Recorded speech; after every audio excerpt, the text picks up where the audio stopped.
आपराधिक की दुनिया में एक ऐसा नाम, माफिया मुख्तार अंसारी, जिसका अंत अब हो गया है। लेकिन एक वक्त था जब पूरे पूर्वांचल में इसकी तूती बोला करती थी।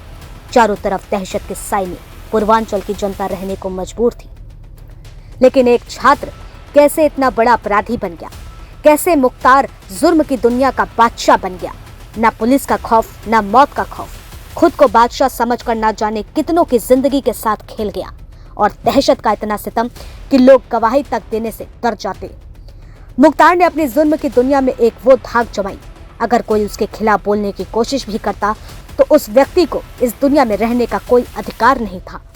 एक वक्त पूर्वांचल की सड़कें भी थर थर कांप उठती थी जब माफिया मुख्तार अपने घर से निकलता था कि ना जाने अब कौन इस शैतान के हाथों सूली चढ़ जाएगा। मुख्तार के अपराधों की फहरिस्त इतनी लंबी थी कि जितना हम इस पर चर्चा करेंगे तब तक वो कब्र से सो जाएगा, मगर शायद इसके किए गए जुर्म की दास्तां खत्म नहीं होगी।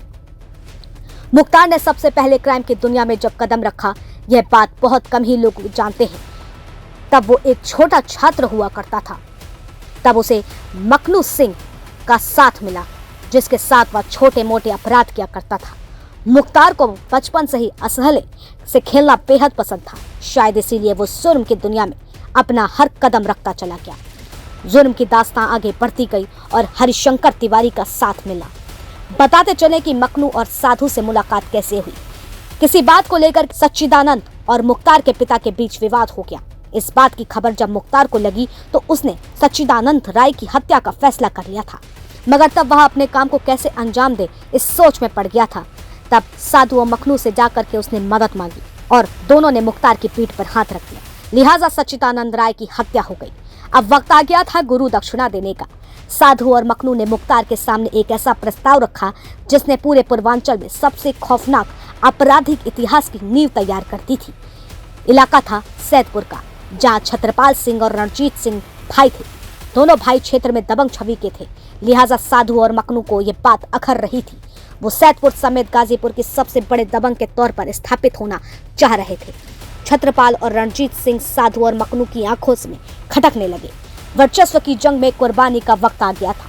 साधु और मखनू ने एक दिन मुख्तार को बुलाया और उससे कहा कि रणजीत सिंह की हत्या कर दो, जिसे लेकर रणजीत सिंह की हत्या के लिए मुख्तार ने जो तरीका अपनाया वो आपने फिल्मों में ही देखा होगा।